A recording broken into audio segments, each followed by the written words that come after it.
In general, Brazil is a raw commodity exporter and always has been.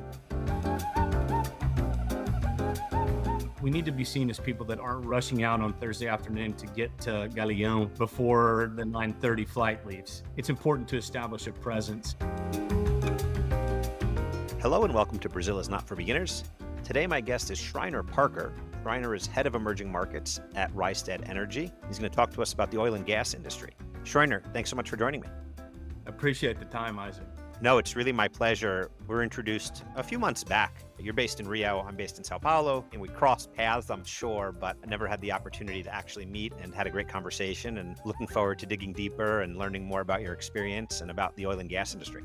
Eu também. Awesome. With that beautiful accent of yours, you're obviously not from Brazil. Like I said, you're based in Rio. Can you tell us a little bit about your background and how you ended up in Brazil? I think you've been here for over a decade, you said, so would love to hear that story.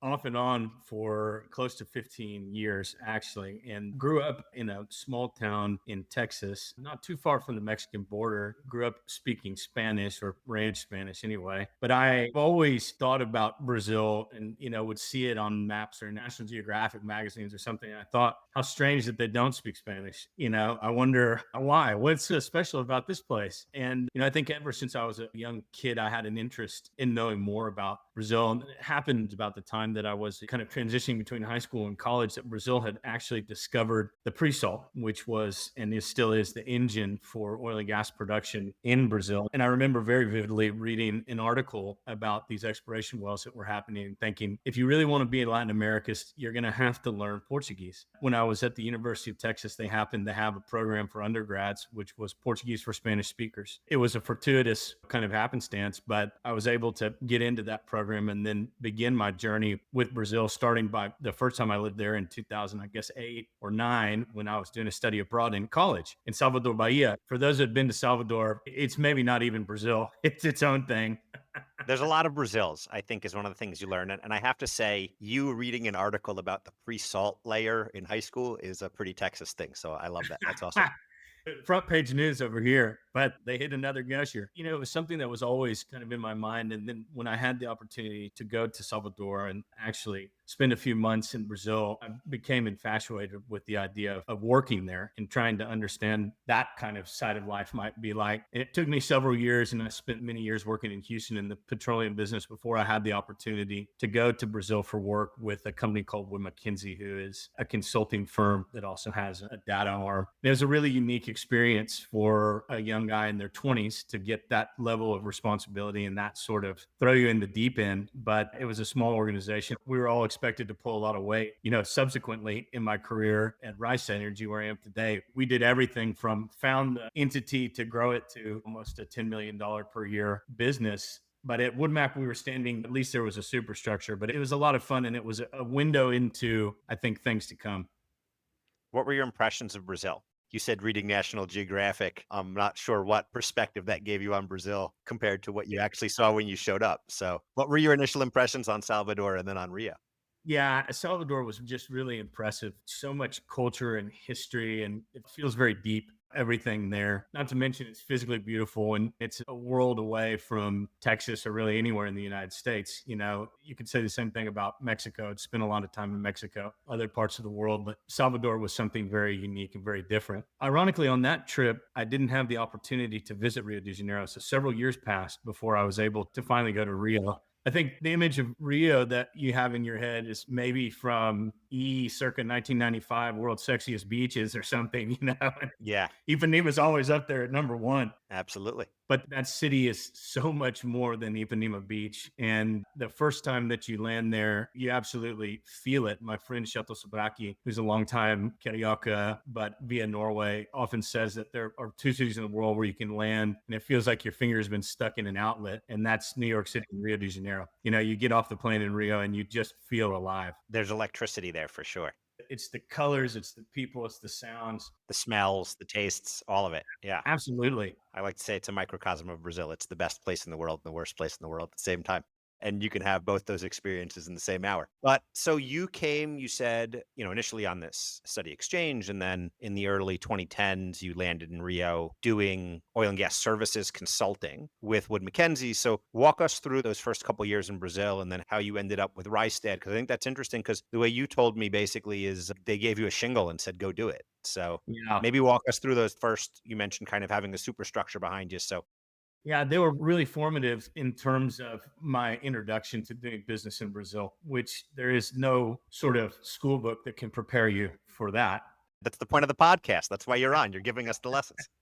Yeah, it was a very small office at that time. It was three other individuals and myself, one Brazilian, one Ecuadorian, and actually there were two Texans, which is a recipe for disaster, but we somehow made it work. These guys were not too much older than I was at the time, so there was a lot of us kind of learning as we went. But of course, there was a degree of professionalism in all these individuals. They were, really top at their game, and for me, being able to learn from them was such a tremendous experience because I got to, through their eyes, understand how business really is done, in Brazil, which is different than the Western world in a lot of senses. But I think what I took away from all of that as being imperative is that in Brazil, you have to know the people you're doing business with. I mean, it's for so many reasons, you have to know these people. And to try and do business over the phone is impossible. It'll never happen because that human connection for Brazilians is very important, whether that's in Sao Paulo, whether that's in Rio, or the countless other cities that I've been to in Brazil. I think Brazilians really appreciate that tactile nature of sitting and knowing someone that they're going to do business with. Having lunch, having a cafezinho. Yeah. Bate-papo sobre, the family or your team or whatever may be going on. There's such a value in that. And those first few years learning that, of course, those first few years also gave me opportunity to learn about frustration in Brazil, which goes all the way down to the very mundane thing of going to the cartório for whatever Absolutely. damned reason that you have to go. Yes. And knowing that you're never going to have the right documents on the first go. No, it's going to be multiple trips. It's going to be multiple trips. That was only compounded later in my career when we began to truly set things up. But those years at Wood Mac, being able to fly under the wings of the other individuals who were more experienced, had been doing business in Brazil for years, was really beneficial. And I'm not sure that if I'd been thrown in the deep end by myself, that I would have had any modicum of the same success because I wouldn't have been initiated. And I think that's extremely important for anyone who's thinking about coming to Brazil to do businesses. You have to find a way to interact and become or get a local interpretation of how to do the business. You almost need to apprentice, right? Like you need to come under somebody's wing and learn how to get it done. That's a scary proposition, but yeah, you're right. You need to choose the right mentor. For sure. I've been lucky to have some good ones, but there's a lot of not so great ones out there as well. Tell me a little bit about your personal journey in Brazil and specifically transitioning from Woodmac into Rystad and building that out, which was, again, like you said, a little bit of an entrepreneurial journey within the structure of a company and kind of being a Texan, building a Norwegian business in Brazil has got to have its own peculiarities. But can you talk to us a little bit about what the oil and gas industry was like when you first came? So they discovered pre-salt. What is pre-salt? Can you give us a sense of the oil and gas industry and what it was at that point? And maybe as we kind of go forward, we can do this almost maybe more chronologically, talking about your steps and the evolution of the industry, because there's been some ups and downs in that industry. And so I imagine when you got here, it was an up. Absolutely. Exactly like you say, when I came as a student, this was during the discovery of pre-salt. When we say pre-salt, that's a formation in a basin essentially that was targeted by Petrobras in the mid 2000s in an exploration campaign, where in 2006 they discovered what was called originally the Tupi field, became the Lula field. And this is one of the discoveries that kicked off this kind of exploration play, where Petrobras leading the way and began to really reshape the oil and gas scene in Brazil. We're talking about billions and billions of barrels of discovered resource. Previously, Brazil had been an offshore player, but in the Campos Basin, whereas the pre-salt is in the Santos Basin. So it was kind of a renaissance in Brazilian offshore oil and gas. But then things began to become more complicated. So when I actually first arrived in Brazil in the kind of early 2010s, kind of 2012, this was when Petrobras was actually in a position where they had been spending a lot of money, carried the investment costs for the exploration campaign in a lot of cases, due to local content rules and political priorities. And so there was a lot of debt. This was also in the time, the car wash scandal. Everyone remembers, I guess, Lava Jato, which was the famous sort of kickback scheme that was discovered there. And then during that time, you also had declining oil prices, which strained both the finances and ultimately the governance there at Petrobras. And this was sort of when I was just becoming initiated at Wood Mac, kind of during that time. So there was a lot of questions about what was going to happen to the organization. Obviously, Petrobras is too big to fail, but there was some questions about how do we right this ship? Most indebted oil company in the world at that time, which is, now a crown claimed by Pemex. But the idea was what's salvageable from this. Then through kind of different changes in governance, and while we're there, we watched sort of the industry and Petrobras itself begin to shift the priorities to developing those pre-salt assets, which was going to create cash flow for them, obviously. But in order to do that, they had to get rid of all of their non-core assets. So it started with everything that Petrobras had owned internationally. You have to remember that Petrobras in the late 80s and early 90s began to realize that, the reserves in the Campos Basin were running out. And if they were going to continue to be an oil company, they'd have to start looking abroad. This is something that we see even today in Petrobras, but we can get into more of that later. So they sold the international stuff. And then they actually went into selling the divestment portfolio, which was a multi-billion-dollar divestment program, selling off their mature shallow water fields, as well as their marginal assets and their onshore blocks. And this was something that was really unique. And as consultants there in Brazil at this time, watching the emergence of these Brazilian independents, and when I say independent, I mean an oil and gas company that's privately held, that is working in the oil and gas space. Petrobras, of course, there are shares that are traded for Petrobras, but the government is the majority owner, and it is what we call a national oil company. For many years, Petrobras had a monopoly working in Brazil. That was given up in the late last century, and other players were finally invited to participate in the oil and gas activities there, but they were mostly the international oil companies, the big oil companies that you think of, Shell, Chevron, Exxon, etc. And there was never really space for, aside from the onshore, for these kind of independent Brazilian firms that are operating offshore. The Petrobras investment portfolio gave an opportunity for companies like 3R Petroleum, PetroReconcavo, Prio, which was formerly known as PetroRio, and it gave rise, or it gave a space for capital to find a way to participate in the upstream sector of the Brazilian oil and gas space, because these assets that were non-core for Petrobras in their divestment portfolio, maybe they're mature assets that are declining, they're assets that Petrobras just can't have a focus on because they're so focused developing their pre-salt assets and potentially doing exploration activities. But these assets in another operator's hands who can increase the recovery factor, can lower the cost, they become viable assets to base a company on. And so that period of kind of 2017 to 2022, I would say was probably one of the most exciting in terms of the Brazilian oil and gas space, and being a consultant in that, kind of living through that, because we were seeing these companies form sort of as we were speaking. And it was phenomenal to see the capital that was pursuing this opportunity. And I think out of everything, we would love to see even more of that, in the sense diverse player landscape is ultimately the most beneficial for any regime that's trying to maximize production and ultimately rent from that production. I guess everything had been consolidated under Petrobras, and streamline's the wrong word, but it gave rise to a more competitive environment where people could focus on what they're good at and invest resources in specific things, which is really interesting. When I think of oil and gas in Brazil, the other thing that you kind of think of beyond pre-salt is obviously ethanol. So where did that fit into this, or does it not? Again, dumb question, maybe, from somebody that doesn't understand the industry. So kind of just understanding, how does ethanol fit into all of this and the space that it takes? Because my understanding was also that in this same period, or around this same period, ethanol went from a big industry to something that was a little bit forgotten.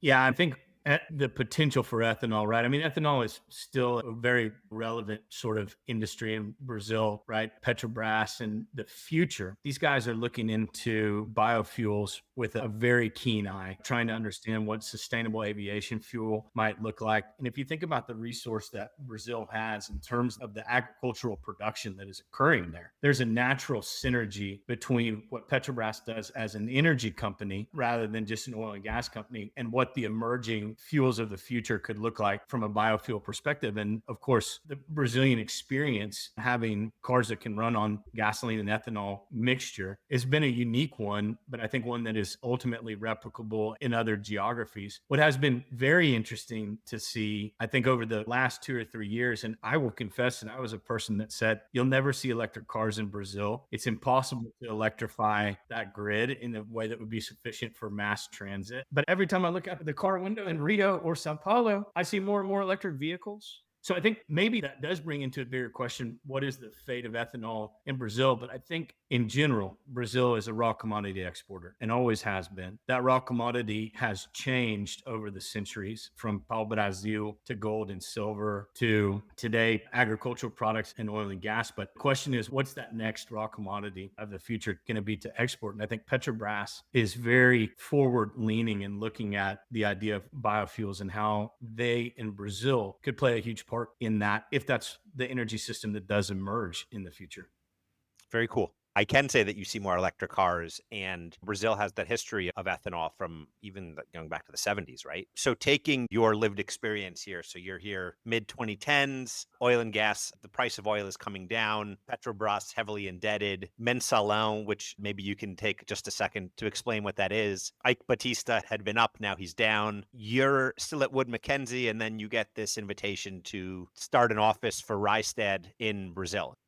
It took a year. I think I saw the writing on the wall. Of course, the Mensalão, the big monthly payment scandals. You've got to love the terms here. I think at that time, it felt like that corruption was running rampant. There was at one point more than half of the diputados were being investigated or about to be investigated. I mean, it was something unreal. And it just felt like there was the famous, I believe it was the Economist cover from several years prior during that kind of pre-salt boom, Cristo Redentor taking off like a rocket ship. Then, of course, during that time, sort of the 2015, 2016, the cover was Cristo Redentor taking off like a rocket ship that had gone out of control. So there was pessimism that was permeating the oil and gas space. And I think maybe in Brazil in general, of course, you started seeing even just a bit before that, the Revolta de Salada, all of the Fora Dilma. So there was a lot of popular anger at that time. I remember our offices there in Centro and Rio and coming out at night and tear gas kind of flooding the streets and thousands of riot police and fires and stuff. And we're going, I guess this is just another day in the life.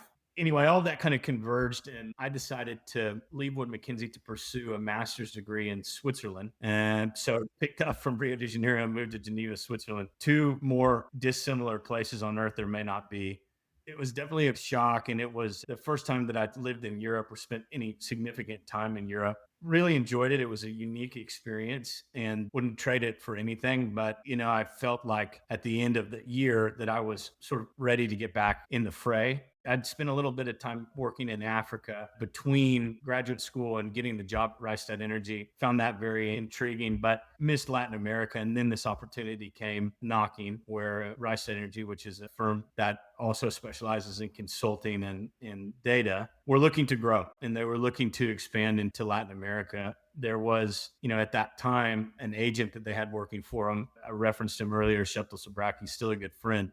And so he had sort of come on maybe about 6 months before me, planting a flag in Rio, but using a different company. So he was an agent working for us, whereas I was working at headquarters. We had a lot of fun running around, getting things done or not. But eventually we kind of realized that, look, if we're going to be serious about doing business in Brazil, then we've got to form an entity here. We won't be able to participate in these different bid opportunities with state agencies, including the NOC, and we have to do it, taxes or whatever be damned. I was lucky in the sense that Sheptel had been through opening businesses in Brazil before. So he knew the most important two lessons about opening a business in Brazil, which is you must find a lawyer that you trust and an accountant that you trust. If you can find those two things, then you have a chance. If you cannot find those two things, just go home. Don't try.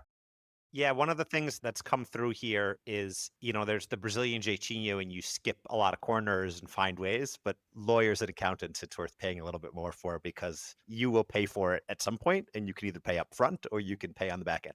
That's right. It's working for a Norwegian company. I think Norwegians are famous the world over for dotting I's and crossing T's. And so, that culture, and I would say that working more broadly in Latin America, I've benefited from working for Norwegians because there's never any question about what to do. It's always do it the right way, even if it takes more time and more pain. And I think in Brazil, knowing the right attorneys and knowing the right accountants is fundamental. And so setting the business up itself is not an easy practice, depending on what type of business that you're going to be setting up. But there is a lot of intricacy. There is a lot of back and forth. You have to have a lot of patience. And doing business in Brazil in general boils down to having patience. You look at the ease of setting up a new business, and they rank 189 countries on earth. Brazil is in the deep hundreds. It's getting easier, but it's still not easy. Walk us through that process. So tell us a little bit about, again, Rystad said, here's go do it. And it sounds like you guys decided, all right, we have to create an entity. Tell us kind of how that worked, what you did. Walk us through those initial stages. I think the biggest thing is the capital commitment that you have to have as an organization, and being able to say that we're going to take this capital commitment. At that time, we needed a capital commitment just to secure my visa to be able to come down there. So I think we were lucky in the sense that the headquarters was bought into this idea. But the idea was to supply only the capital necessary to get off, to do all the requisite forms and submissions and pay tax. But the idea was that we wanted to build this entity through cash flow. And that became very challenging in the sense that one-man shows in Brazil are almost impossible. Having our experts flying in and out from around the world was always welcome, and it was something that we utilized to great effect. I would say to anybody that your initial stages in Brazil, if you're having to have one person on the ground and people flying in and out, it's possible to do. I mean, you can have some success, limited success doing that. And we did. We had enough success flying people in and out with myself on the ground to establish a cash flow that was sufficient to say, let us hire one additional person. And I think, that was where things really began to change for our organization, when the leadership bought into the fact that actually to do business here, we need to have a Brazilian face. We need to be able to communicate in Portuguese. We need to be seen as people that are rushing out on Thursday afternoon to get to Galeão before the 9:30 flight leaves. It's important to establish a presence. And once we unlocked that first hire, we were kind of then in for a penny, in for a pound, and able to convince the leadership that Brazil is relative to Norway or the United States. When you're talking about junior level position, it's a lower cost center of employment. And that's something that you get incredible graduates that have incredible backgrounds from a scholastic point of view. The estagiario programs in Brazil are phenomenal, being able to keep someone with you for a year. And we've actually had great success. And,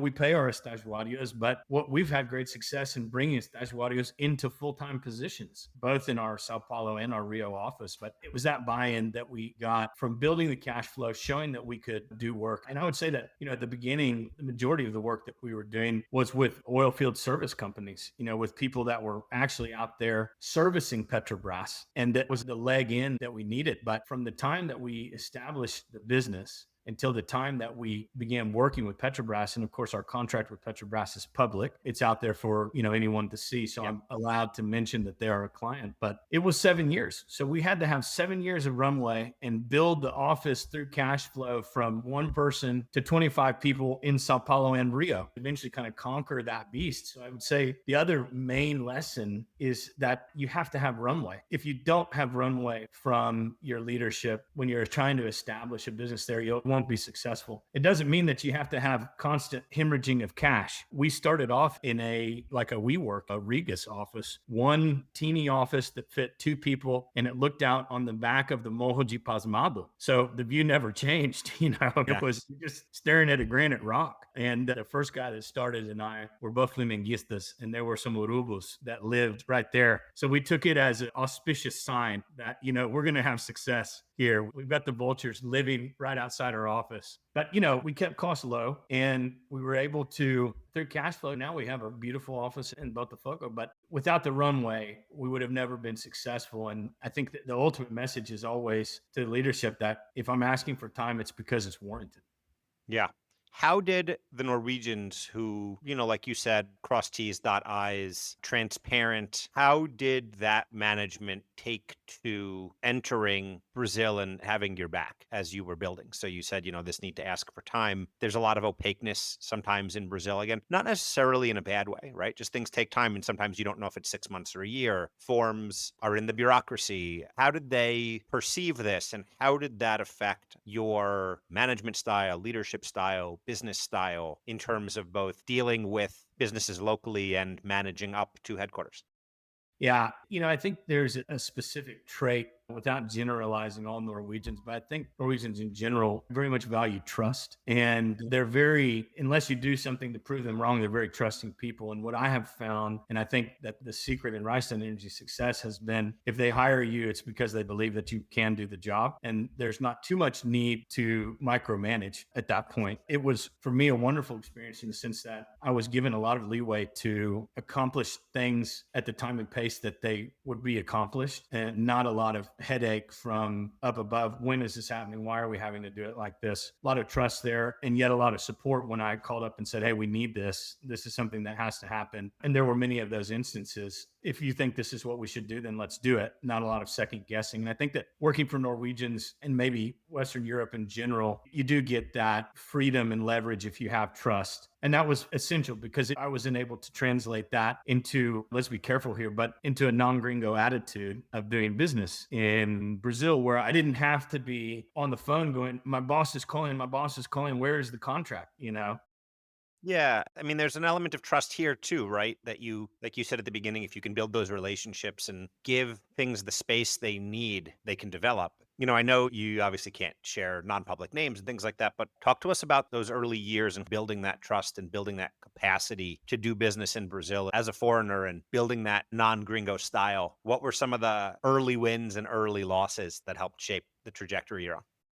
Yeah, absolutely. I think, obviously speaking Portuguese has been the key determinant. It's a requirement to really become a part of the business community. But I think that there are other things as well, I think, that are important when you're coming from abroad to try and pick up on, which is understanding those cultural nuances and keys and trying to participate in some way, shape, or form in those, whether that's by picking a team and then actually caring about that, looking into it, following it, enjoying it. That makes a big difference. And I tell everybody that moves to Brazil from abroad, pick a team. Doesn't matter which one, doesn't matter what your reasoning or rationale is, but do it and get into it because it's an automatic in, because it shows buy-in. And I think Brazilians really appreciate buy-in. Brazil is a place that is not made for gringos. And I think they're very happy about that. There are plenty of places in the Caribbean or in Latin America or other parts of the world that are made for gringos. Yeah. They're exotic locales, but they're made for gringos. Rio de Janeiro, Brazil, it is not made for gringos. So if you come and show that you're interested about them, their history, their culture, their language, I think you really stand a chance at making some great and lifelong friends, even Yeah. through business. You may start initially as business contacts, but end up becoming very good friends. And I've had that happen, many Many different times. times. Yeah. And that's not something that you can say about other jurisdictions, particularly in the West, right? Or the United States and Western Europe. That's different. I think that those were really investing in understanding those things made such a difference. How did you pick Flamengo, if I can ask? Yeah, the Pesujo that was right next to my house, all the guys in there were Flamenguistas. So I would hang out there. I would hang out there on my way, home on Thursday or Friday, walking out of the metro from General Osorio. And right on my way, this little, really, truly Pesujo called me in. I said I was interested immediately. Yeah. First cold shopping, and I became a regular. All these guys were Flamenguistas, and so eventually one day I went and bought a jersey. I was like, let's do this. It was a great choice because Flamingos had an incredible run over the last sort of kind of 15 years. I mean, I've been fortunate enough to see Libertadores wins, many Copa do Brasil. Yeah, it's been fun. Yeah. I've said it before. My wife grew up a Vasco fan, and they Okay. have a really pretty jersey, but they're not very good, and she doesn't care. And so people ask me, I was like, Vasco, but I'm going to let my son pick. He's 4; he hasn't picked yet. So Right, right. I imagine we'll pick a Sao Paulo team, and he'll pick one that he likes. And I think my wife is happy as long as it's not Flamengo, she'll be okay with it. But we'll get there at some point. I really like the need for buy-in, pick a team, any more business related things. And I guess you make a really good point that sometimes the personal is the business, right? Like, so it's building the trust, it's having the team, it's doing this. I remember hearing stories about the CEOs that would get notes every day on what happened on the novella so they could talk to the rest of the staff about it, right? So are there other things that you've seen and maybe some of the challenges that you've had to overcome in getting those first few clients and building those relationships that kind of let you build to where you are now? Yeah, I think in our business, in consulting or any other sort of business to business activity where you're selling an intangible product, something that it's not an oil rig or it's not a jack up or something along those lines, it's an intangible piece. So the trust becomes fundamental. But then once you convert someone over to becoming a client, it's about the service. Consultants are like lawyers, we're in the service industry. And so the service has to be on par with the pay. And Brazilians require a different level of service than others, particularly in the United States or even other jurisdictions. They want to be close to their service providers. They want to have interaction and dialogue with those people. And I think the service aspect is fundamental and key. And it's why you have to build a local team. It's why you have to move away from the model of just flying in and out. You've got to build that Brazilian team. You have to have the locals on the ground with that local touch, being able to speak to them as contemporaries, no matter how good your Portuguese or how much time you spend in country, or even if you're married and have Brazilian children. I think at the end of the day, there is always a recognition that you're a gringo. And Yeah. those of us who have lived there long enough have come to accept that. At least in my case, I have.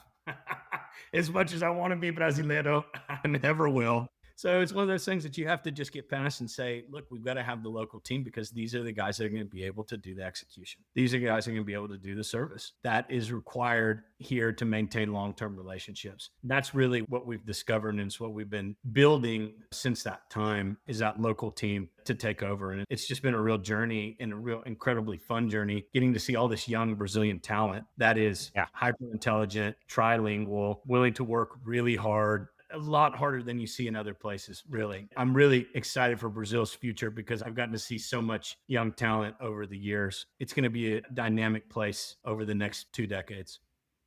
Yeah, I agree. One is the size that people don't realize, but which just gives you the numbers. But there's real talent here and people that are really committed to working hard. There's the myth of Rio and nobody wants to work in Rio. And I say that regularly. I don't want to work in Rio. It's just too goddamn hot. But people work hard. People put in hours, and it's not just FaceTime. People put in work. Yeah.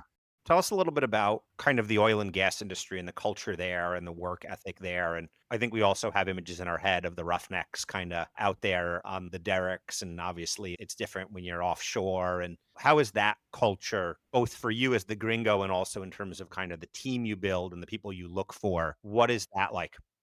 It's the oil industry, I think, across the world has that certain reputation. But I would say that in places like Brazil, it's almost the opposite. Everyone that you meet is really highly educated, and not just in terms of what they do, but in a broader sense as well. I've always found the professionalism in the Brazilian oil sector to be really, really high, much more so than maybe say Texas, where you do have a lot of these sort of stock characters that are rolling around, talking fast and shooting from the hip. In Brazil, I think there's a very high degree of professionalism. And that comes from the fact that it's been such an important industry for such a long time in Brazil. And, to work for Petrobras, it's almost like serving in the army a little bit. Like you're doing a patriotic duty. You're helping your country by working there. And I think maybe it's less so today than it was 15 or 20 years ago. But especially, at least for the old timers, there is a sense of duty that comes with serving for a long time at Petrobras. And Petrobras has always been a company that's been run by the middle management. Top level comes and goes with the political storms quite quickly, but the middle management, those people, the 20, 30-year career people that have been there on the entire life of an asset or through all of the ups and downs,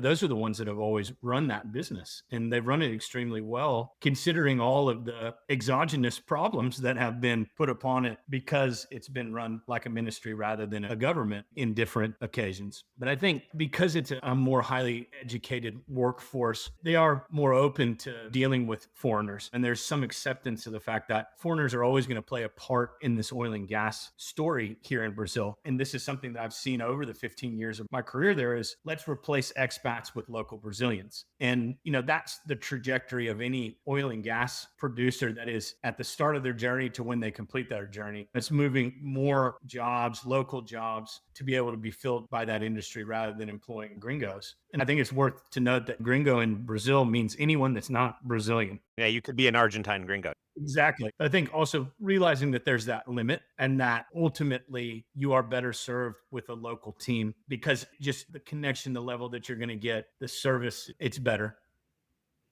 Very cool. And we mentioned at the top that you're head of emerging markets at Rystad, which is a new role for you. You were leading Brazil. And now, since we decided to do this conversation and actually were able to schedule it, you've taken on this new role. How do you think about where Brazil is going? I assume you're bringing in your replacement. We've talked around it a little bit already, but what is the state of the oil and gas industry? You talked about more local jobs, more local talent, more local companies coming in. As we head towards wrapping up here, what is your take on the headwinds and the tailwinds and the opportunities and challenges in the Brazilian oil and gas space? Yeah, Brazil is going to remain a global deep water powerhouse. Production is increasing. Brazil produced more than 4 million barrels a day, which is a significant amount, almost 1/5 of the global oil that's consumed per day. And that has the chance to continue to grow if Petrobras is able to have success in their exploration campaign in the equatorial margin and the famous Foz do Amazonas Basin, which has been somewhat contentious in the Brazilian discourse, political discourse these days. The fact is, if Brazil is going to remain as an oil and gas producer into the 2030s and into the 2040s, they're going to have to discover more resource. The Santos Basin won't be sufficient. This production from the Santos Basin won't be sufficient to continue that production into the 2030s and the 2040s. So Brazil's got to, and Petrobras has to focus on exploration, whether that is within Brazil or internationally, where we've seen Petrobras begin to branch out again. That remains to be seen, but that has to happen. I think the independents will continue consolidating their portfolios as well as professionalizing the operations. And then in some cases, you could see listings as well. And you've really seen Brazil come into a two-tier industry, which is Petrobras and the IOCs, which are driving on the pre-salt frontier. That's the actual production. And then the independents, which are revitalizing those mature basins and feeding the regional energy demand. But the exploration here is going to be key. It's not just Petrobras that has exploration in the equatorial margin. It's also the other big boys. So can they replicate the Santos Basin in that part of Brazil? And of course, that would be supremely interesting to see because that is a part of Brazil that has the Northeast that has very little industry, that has very little job creation. So to think about putting an oil and gas industry there could become something that would be really revitalizing for that region, at least from the onshore perspective. But I think now taking on this role after spending 15 years in two different companies in Latin America, in Brazil,